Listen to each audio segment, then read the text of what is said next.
안녕하십니까. 여러분의 무역 동반자 정재환입니다.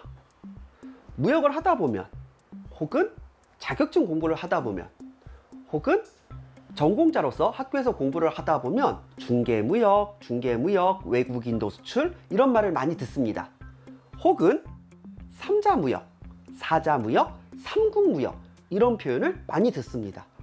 이게 다 같은 것 같기도 하고 아닌 것 같기도 하고, 어떤 사람은 이걸 이거라고 말하는데 어떤 사람은 이거라고 말하고, 또 어떤 사람은 이거라고 말하고, 분명히 같은 것 같거든요. 혹은 상황이 매우 비슷해. 그렇지만 왜 다르게 얘기하는 걸까요? 분명 무언가 다른 점이 있을 거란 말이죠.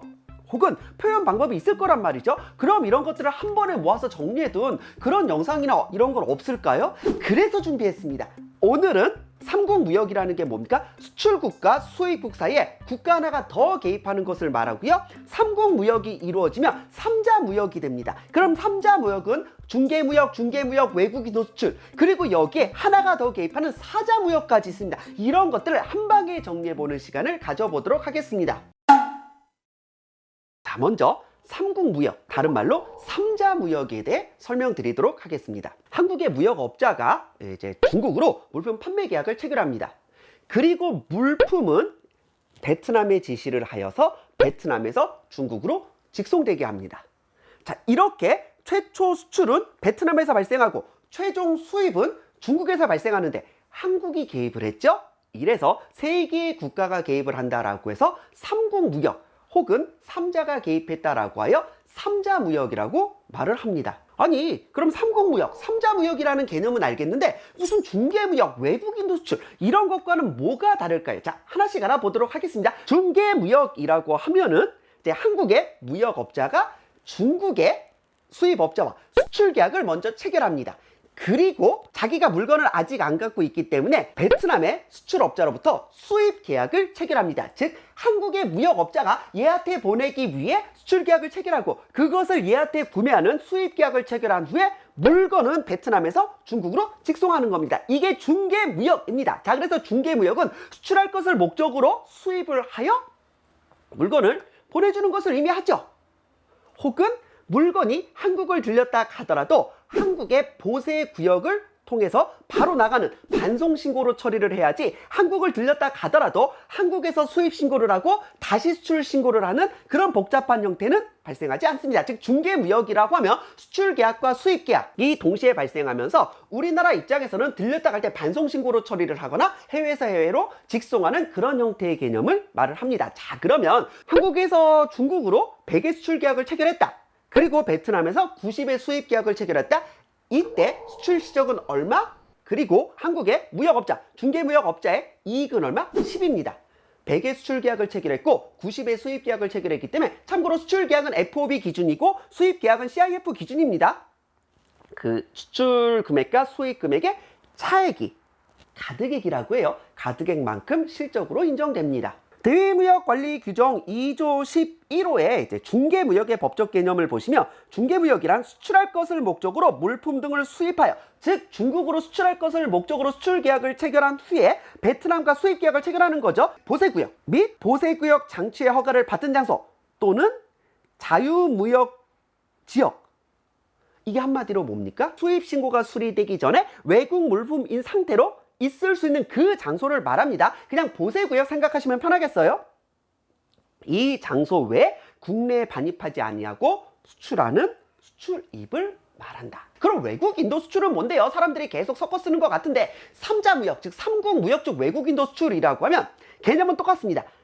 한국의 무역업자가 이제 중국으로 수출 계획을 체결했습니다. 그리고 물건은 베트남에 지시를 해서 중국으로 직송했습니다. 하지만 중개무역과 차이점이 뭐냐라고 하면, 중개무역은 이 한국의 무역업자가 자기 물건이 아닌 거야. 자기도 물건을 구매해서 판매하는 것이다라고 하면, 외국인도 수출은 베트남 공장 창고에 있는 물건이 무역업자의 물건입니다. 즉 한국의 무역업자 물건이 베트남 공장에 있었던 거예요. 자, 그래서 뭐예요? 중국이랑 수출 계약을 체결한 후에 자기 물건을 보내는 겁니다. 자, 그래서 한국에서 수출 계약을 체결하고 수출 대금도 한국에서 받았지만 해외에 있는 자기 물건을 해외로 보내줬다라고 하여 외국에서 인도가 이루어지는 외국인도 수출이라고 합니다. 외국인도 수출과 중개무역의 차이는 뭐예요? 중개무역은 내 물건이 아닌 물건을 나도 구매해서 보내주는 걸 말하고, 외국인도 수출은 내 물건을 보내주는 것을 말하고, 그래서 외국 인도 수출은 실제 그 수출 대금 전액이 수출 실적으로 인정되고 이 전액이 이익이 됩니다.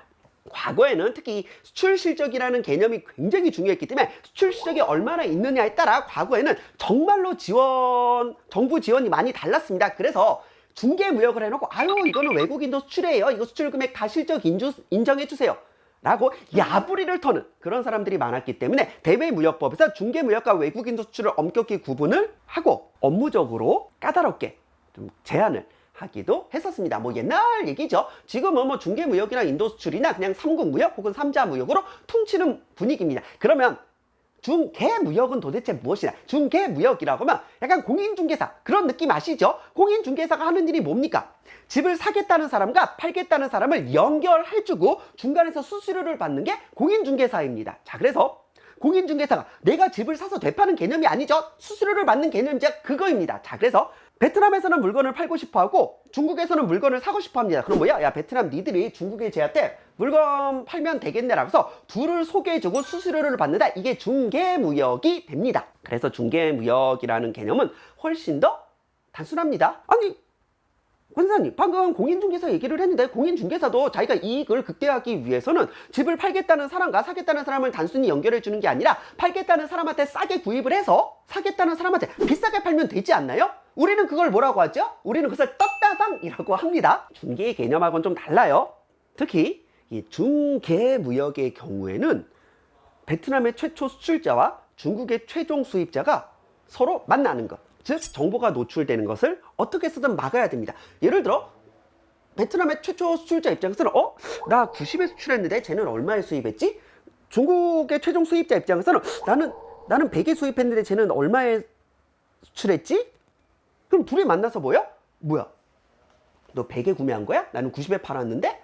그러면은 뭐야? 너 90에 판 거야? 나는 100에 구매했는데? 그럼 제가 10 중간에서 해먹은 거야? 야, 그럼 우리끼리 만나서 서로 95에 거래하면 되겠네 라고 해서 질거래가 이루어질 수 있기 때문에 중개무역에서는 최초 수출자와 최종 수입자의 정보가 노출되는 것을 막아야 됩니다. 그래서 중간에서 BL의 내용을 변경하는 스위치 BL이라는 개념이 등장하게 됩니다. 즉 최초 베트남의 수출자 입장에서는 한국의 무역업자가 수하인 그리고 통지처로 노출이 되는 것이고, 최종 중국의 수입자 입장에서는 한국의 무역업자가 송하인으로 노출되도록 중간에서 BL의 내용을 변경하는 스위치 BL이 많이 사용되고 있습니다. 사실 3국 무역 혹은 3자 무역을 한다라고 하면 이제 포워딩한테 저희 3자 무역이에요, BL을 스위치해 주세요 라고 하면은 알아서 잘 해주겠지만, 그래도 이제 궁금하신 분들을 위해 이 중개 무역에서의 BL의 스위치 방법 그리고 송장 작성 방법에 대해 다시 추가적인 영상을 만들어서 알려드리도록 하겠습니다. 기대해주세요. 자, 그러면